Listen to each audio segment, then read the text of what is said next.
London, the newly crowned capital of the financial world. And for many of those working here, the streets now really are paved with gold. Most I've made in a day is about £700,000. The City of London's awash with money, and it's being spent as fast as it's earned. There's definitely a conspicuous consumption trend going on. In the last few weeks, £10 billion has been paid out in bonuses, with at least one star player getting £50 million. We have guys this year who spent well in excess of £100,000 on 4 or 5 day holidays.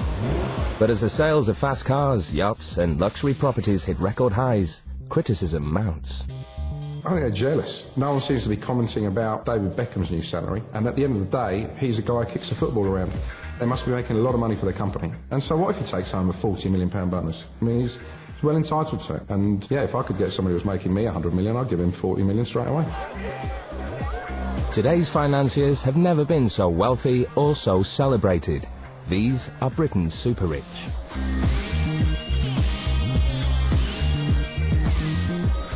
Friday night in London's West End. As the revellers and tourists pour into the theatres and bars, another group head for their favourite night spot. At Pangaea, nightclub of choice for the young bankers and traders who work in the City Square Mile, business is booming.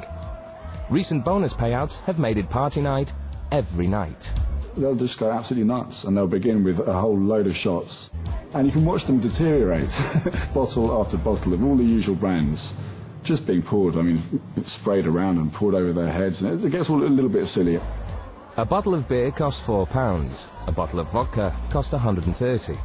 But if you want to get noticed, you ask for champagne at up to £1,000 a bottle. If you order a Magnum, you get these sort of flamethrowers, and the music changes to the Rocky theme.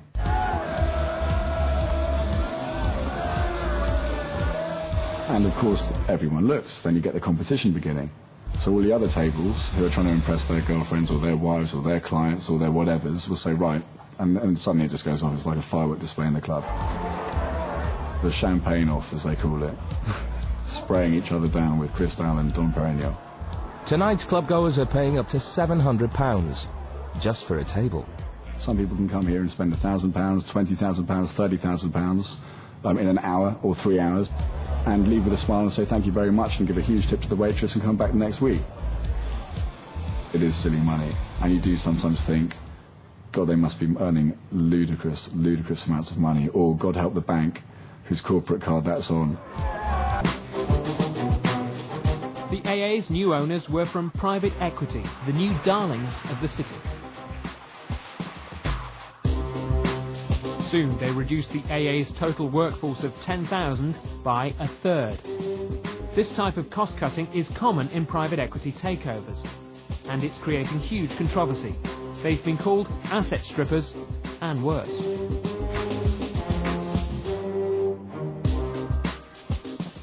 Private equity is now buying up more and more companies.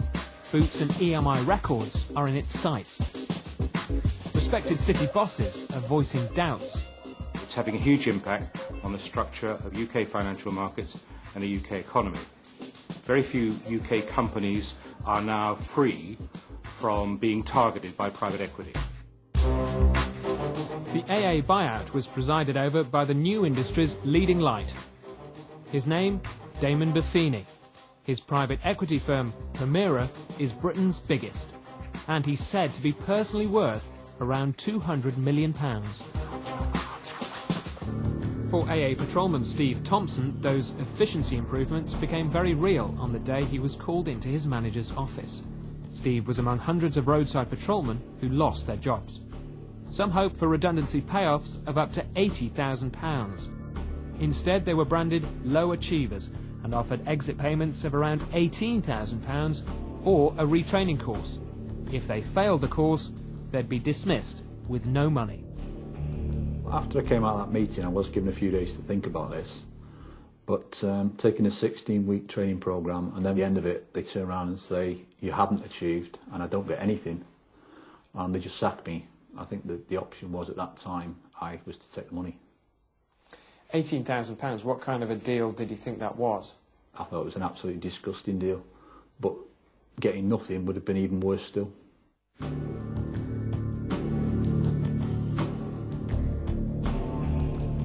The new management calculated how profitable each patrolman was to the business. They drew up lists of patrols they wanted to let go. We've spoken to many who, like Steve Thompson, felt pressurised to leave. The union that represents some of the workforce believes people were denied redundancy payments and forced out for less money. It was horrendous. And the AA knows it was horrendous. Management chose not to use the redundancy route because it took away their profits and it took away the private equity profits. And this amounted to nothing bar corporate bullying on behalf of the AA management. The AA's chief executive rejects the bullying allegation and maintains it was an issue of performance. Had these people been made redundant, you'd have had to be paying them each, what, 60, 70, maybe even £80,000. Is that why you turned it into a voluntary exit rather than a redundancy situation? Yeah. Britain's in trouble. We're in debt, and when we don't pay on time, that's when the sharks close in.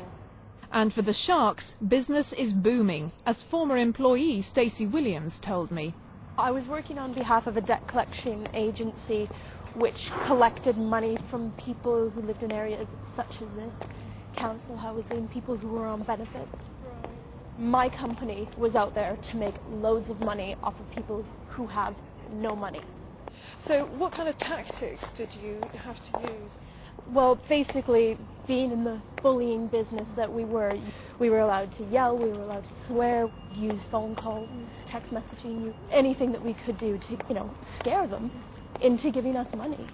You would have a personal target to reach for whatever your client was, and that was what was driving you to do that. We were pushed to get as much money as we could out of it because we had to reach targets. It's like a sales target? Yeah, exactly like a sales target.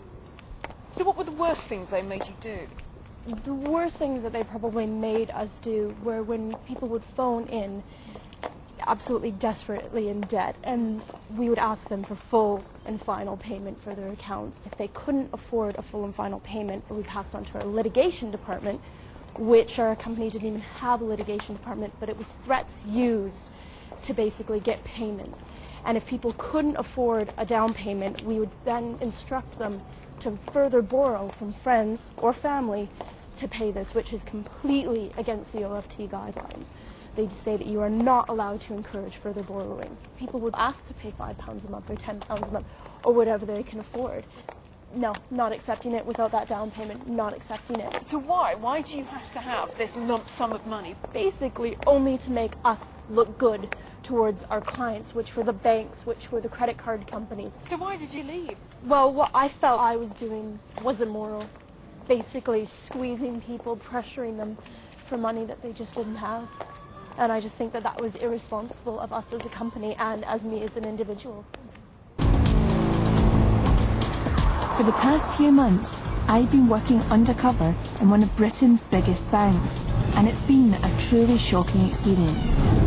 Okay, she's in the bank. This man is stealing money in broad daylight, and he claims he's doing it with the help of a bank insider. Thank you. But it's not just the fraudsters who are after your money, it's the banks too. I've seen customers misled, lied to, and treated with contempt. It seems that nothing else matters apart from getting their sale. I've seen some bank staff pushed to the brink by the pressure to sell. And what other bank staff really think of us. Stop letting me, the kids are going to stop. And my attitude is, look, I don't know you, I don't care. Welcome to the brave new world of modern banking. A spectacular combination of fire and water greets you before you even enter the building. Staying here doesn't come cheap. Suites cost up to $28,000 a night.